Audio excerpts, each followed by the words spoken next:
Hello student, आज मैं आपको नेक्स्ट चैप्टर पढ़ाऊंगी। वो क्या है, the point in a space, अंतरिक्ष में बिंदु। ठीक है, जैसे कि हम किसी तल में किसी भी पॉइंट की स्थिति बताने के लिए हम क्या करते थे, एक्स वाई एक्सिस पर उस पॉइंट की स्थिति बताते थे।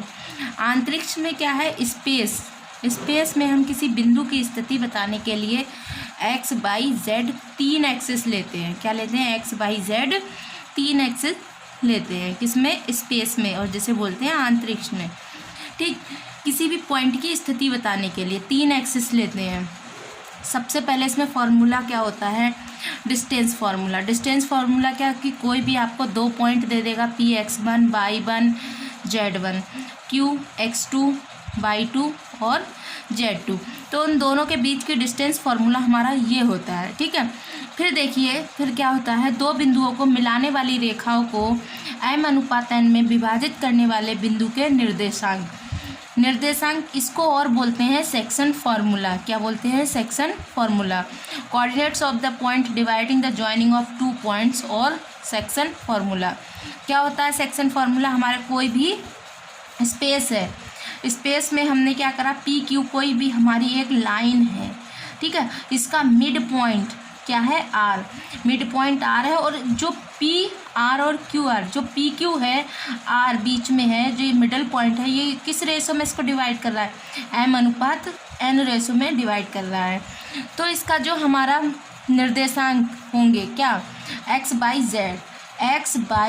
जेड इस आर पॉइंट के क्या है, निर्देशांक है। तो हमारा x निकालने का फॉर्मूला क्या होगा, mx2 + nx1। ठीक, ये तो हमारा क्या है, अंदर की तरफ। अभी पी क्यू के बाहर जब आर होगा, आर पॉइंट, ठीक, उस केस में अलग हो जाएगा। उस केस में n जो है वो निगेटिव हो जाएगा।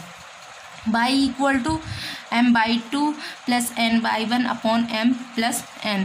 इसी तरीके से z। ठीक, अब देखिए क्या है, बिंदु r रेखा पी क्यू के बाह्यता मतलब बाहर की तरफ हो, और m/n जैसे p q r, अब जो है वो m/n है। ठीक, r जो है वो बाहर है, तब में विभाजित करता है, तब n = -n हो जाता है। फॉर्मूला वही होता है, बीच में सिर्फ -n हो जाता है। ये जब है अंदर की ओर है तब पॉजिटिव रहता है। ठीक है, जैसे कि एक क्वेश्चन देख लीजिए, इस पर क्वेश्चन है ये हमारा कि उस बिंदु के निर्देशांक ज्ञात करें जो बिंदु इतने तथा इतने को मिलाने वाली सरल रेखा को इस अनुपात में अंतः विभाजित करता है। अंतः विभाजित मतलब अंदर की ओर विभाजित करता है, इंटरनल डिवाइड करता है। रेखा ए बी के मध्य बिंदु के निर्देशांक ज्ञात कीजिए। ठीक, क्या है, ए बी को कोई भी एक लाइन है, ए और बी, इसको अंतः डिवाइड कर रही है कोई भी एक लाइन। सपोज क्यू है कोई पॉइंट, इसके पॉइंट x, y, z है, और ए के पॉइंट हमें ये दे रखे हैं, बी के पॉइंट हमें ये दे रखे हैं, और ये 2:3 में डिवाइड कर रहा है। दैट मीन्स m और n, m की वैल्यू, n की वैल्यू ये है।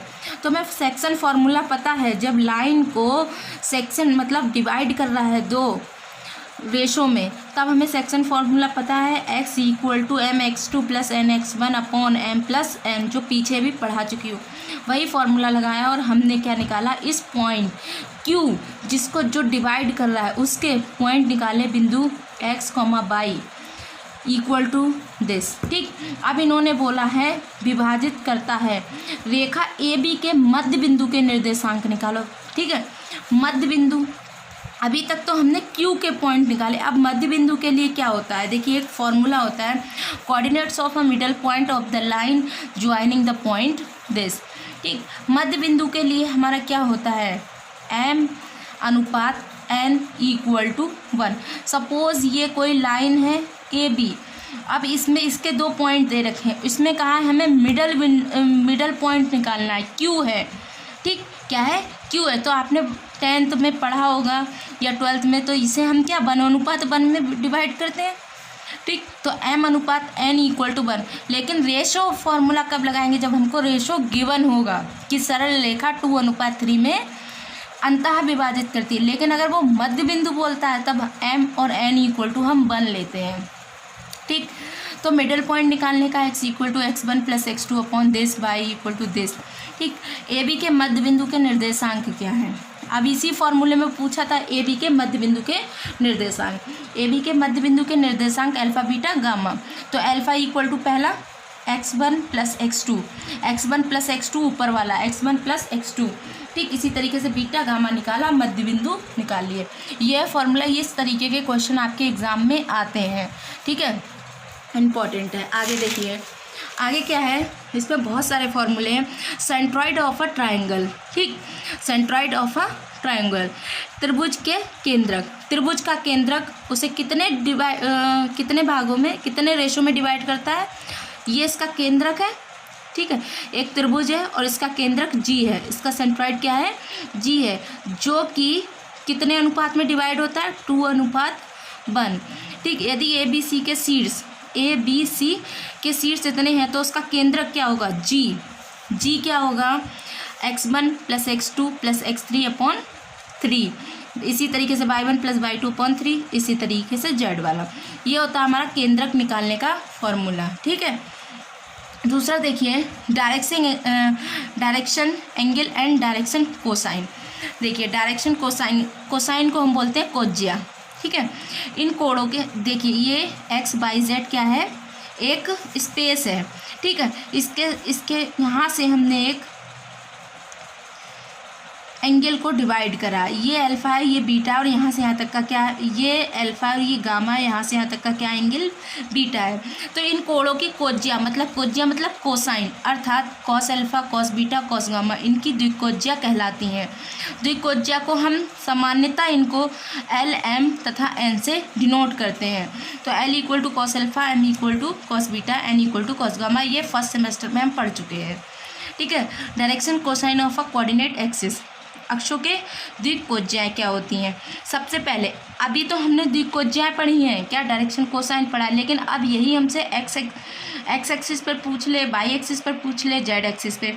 एक्स एक्सिस पर पूछता है तो हमारा क्या है, एक्स एक्सिस पे पूछता है तो क्या 0 डिग्री बाई 90 और जेड भी 90 का कोण बनाता है। तो एक्स एक्सिस की द्विकोज्याएं जो होती हैं cos 0 cos 90 अर्थात 100। दैट मीन्स जब एक्स एक्सिस पर देखेंगे तो एक्स 1 रहेगा, बाकी बाई जेड क्या रहेगा, 0, मतलब 90 का कोण बनाएंगे, वो एक दूसरे पर परपेंडिकुलर होंगे। तो इसलिए एक्स एक्सिस पर डायरेक्शन कोसाइन क्या होगा, 1,0।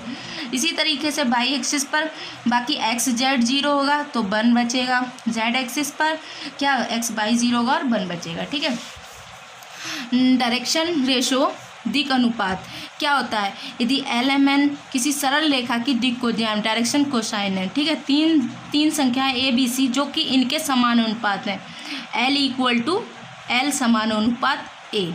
ठीक है, समानुपात का साइन हटाएंगे, यहाँ पर के लगा देंगे और ये क्या हो जाएगा ए। ठीक, और इसे हम लिख देंगे L upon A equal to K.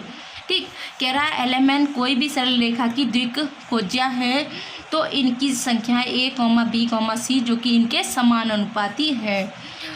ठीक है, डायरेक्टली प्रोपोर्शनल है उस सरल रेखा के द्विक अनुपात डायरेक्शन रेशो कहे जाते हैं। जब कोई डायरेक्शन कोसाइन किसी भी संख्या के समान अनुपात होता है तो वो उसका क्या कहलाता है, डायरेक्शन रेशो कहलाता है। डायरेक्शन रेशो DRS कहलाता है।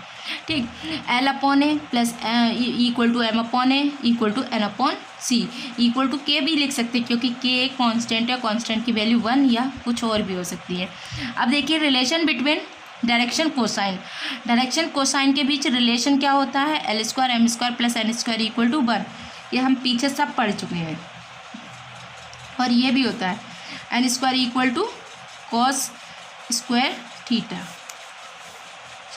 थीटा। ठीक, ये होता है। फिर देखिए, हमारा relation between DCS and DRS, दिक्कोज्या तथा दिक अनुपात के बीच में संबंध हमारा ये होता है। दिक अनुपात निकालने का फॉर्मूला क्या होता है हमारा, x2 माइनस x1। दिक अनुपात मतलब A B C। ठीक, ये होते हैं हमारे द्विक अनुपात। क्या होता है, द्विक अनुपात, इसे बोलते हैं द्विक अनुपात। द्विक अनुपात कैसे निकालते हैं, x2 minus x1 y2 minus y1 z2 minus z1। ठीक है, जो सरल रेखा जिनकी द्विकोज्याएं L, M, N तथा N और द्विकोज्याएं दो सरल रेखा है, दो स्ट्रेट लाइन है, ठीक है, और उनकी हमें क्या दे रखा है, डायरेक्शन कोसाइन दे रखा है, ठीक है। आज के लिए बस इतना, नेक्स्ट वीडियो में बताऊंगी।